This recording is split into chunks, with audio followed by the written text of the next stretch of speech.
पंढलपुर के पास में था एक सुंदर ग्राम। नारायण एक विप्र थे, भजन करें निष्काम। इस भारतवर्ष में एक पंढरपुर नाम का ग्राम है। वहाँ पर नारायण नाम के ब्राह्मण थे। तो क्या हुआ कि भगवान का भजन बहुत करते थे। तिनके घर कन्या हुई शांति देवी नाम। बालापन में तासु की मातु गई सुरधाम। वो एक लड़की थी, लेकिन उसकी माँ बालपन में ही खत्म हो गई। तो नारायण भगवान की पूजा किया करते थे, उसको शांति देखा करती थी। पूजा यो पाठ नित्य देवन की नित्य करे, ताहि देख शांति निज मोद भर लाती थी। माटी की मूर्ति बनाए मनमोहन की, अपीत पट पिन्हाए कछ कांचनी कछाती थी। इस प्रकार से मट्टी की मूर्ति बना के भगवान कृष्ण की उसको पीताम्बर पहनावे और मस्तक में मुकुट लगा के, माला पहना के, चंदन लगा के, काजल नेत्रों में लगा के और बंसी उनके हाथ में रख करके पूजा शांति करे चित लाए, अताही समय संत एक आए। इस प्रकार से शांति की पूजा देख करके एक महात्मा देखा कि बेटी बड़ा अच्छा तुम पूजा करती हो भगवान की, और तुम्हें हम गुरु मंत्र दिए देते हैं। और गुरु मंत्र दे करके महाराज चले गए। इसके बाद अब शांति को शांति कहाँ, नित नई भावना बढ़ती थी। हो जाती रोमावली खड़ी और नीर नयन से ढरती थी। इस प्रकार से आँख से आंसू निकलने लगते थे प्रेम में। और भगवान की भक्ति इतनी बढ़ी कि 11वें साल शांति को भगवान ने दर्शन दिया। कहा, पुत्री मांग बरहि जो भावे, अतज संकोच आज सोई पावे। आज संकोच छोड़ करके जो मांगना है मांग लो। तो कहा, प्रभु मुझे कुछ भी नहीं चाहिए, विनती करहूँ नाथ सुन लीजिए, एक बार नित दर्शन दीजिए। आप मुझे एक बार आप दर्शन दीजिए, यही मेरी इच्छा है। कहा ठीक है, दर्शन तो दूंगा, लेकिन ये बात किसी को पता न चले। मैं आऊँगा, नारायण हरि की आवाज़ लगाऊंगा, मुझको भिक्षा दे देना, मैं चला जाऊंगा, आपको दर्शन मिल जाएगा। कहा ठीक है। इस प्रकार से क्रम चलता रहा।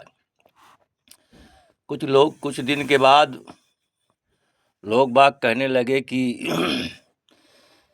ये संत इसी के घर में भिक्षा लेके चला जाता है, क्या बात है। तो बदनामी बढ़ती अधिक हो करके लाचार, अशांति के तब पिता ने भेज दियो ससुरार।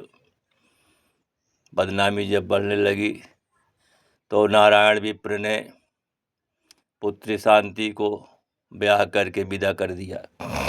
अब भगवान वहाँ भी जाने लगे।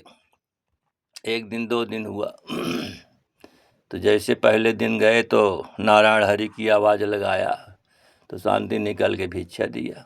तो सास को बड़ा बुरा लगा कि अरे अभी ये चली आ रही है, अभी से इतनी मालिक बन गई, ये कौन है महात्मा। अब डेली महात्मा जाने लगे। तो सासू ने कहा ये तो काम सही नहीं है। अपने पति देव से कहा कि देखो ये बहू आपकी बड़ी चंचल है और भिक्षा देने के लिए कोई दे सकता है, और फिर यही संत रोज आता है भिक्षा के लिए। तो उनके ससुर ने मना किया कि शांति आज से तुम भिक्षा नहीं दोगी। कहा नहीं ये तो नहीं होगा, मैं भिक्षा रोज दूंगी। तो कहा फिर हमारे घर में आपको स्थान नहीं है। कहा ठीक है। अब अपने पति को लेकर के शांति घर से निकल जाती है।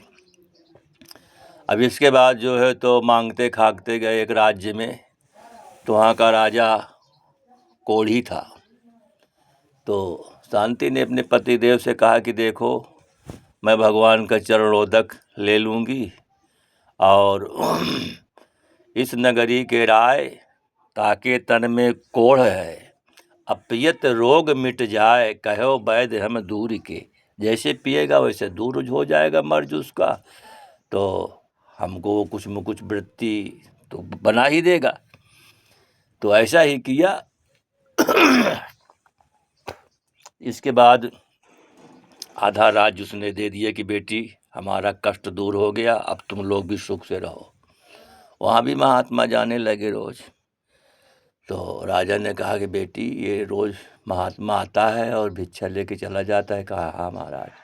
कहा इसको कल से भिक्षा नहीं देना। कहा नहीं ये तो नहीं होगा। कहा हम राजा हैं, हमारी आज्ञा का पालन नहीं करती हो, जानती हो क्या होगा। कहा जो होगा सो होगा। तो राजा ने क्या किया कि तलवार खींच लिया और उठा करके शांति के गर्दन में मार दिया तो मर गई। और उसका जो पति था वो राजा के लड़के के साथ घूमने गया था। आके देखता है तो शांति हमेशा के लिए शांत पड़ी है। अपना भी उन्होंने प्राण गंवा दिया। अब जब पति भी मर गया तो राजा का लड़का उसका दोस्त था वो भी खत्म हो गया। अब उसकी जो है राजा की बहू थी, वो सोचा हमारे पति नहीं है तो हम क्या करेंगी, वो भी खत्म हो गए।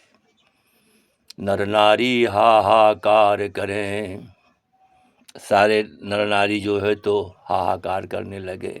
सम्मति सबने ठहराई, एक ही चिता में इन चारों की लाशें दीजिए फूंकवाई। एक चिता बना, चारों लाशें उसमें रखी गई। उस समय भगवान आए और नारायण हरि बोले। इसके बाद शंख का जल छोड़ा, शांति उठ बैठी। कहा बेटी भिक्षा चाहिए। कहा भिक्षा तो प्रभु आज मेरे पास कुछ नहीं है। तो कहा भिक्षा मोकू ना मिली, पूरन तेरे काम, अंत सहित में आए के आना मेरे धाम। पति सहित तू अंत में आना मेरे धाम। अब सबके ऊपर भगवान की चरणामृत छिड़क दिया, सब लोग उठ के बैठ गए। तो भक्ति की शक्ति बड़ी विचित्र होती है।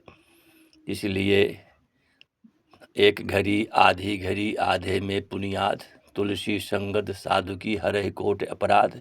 जो भगवान से प्रेम लगाते हैं तो भगवान उनके बस में हो जाते हैं।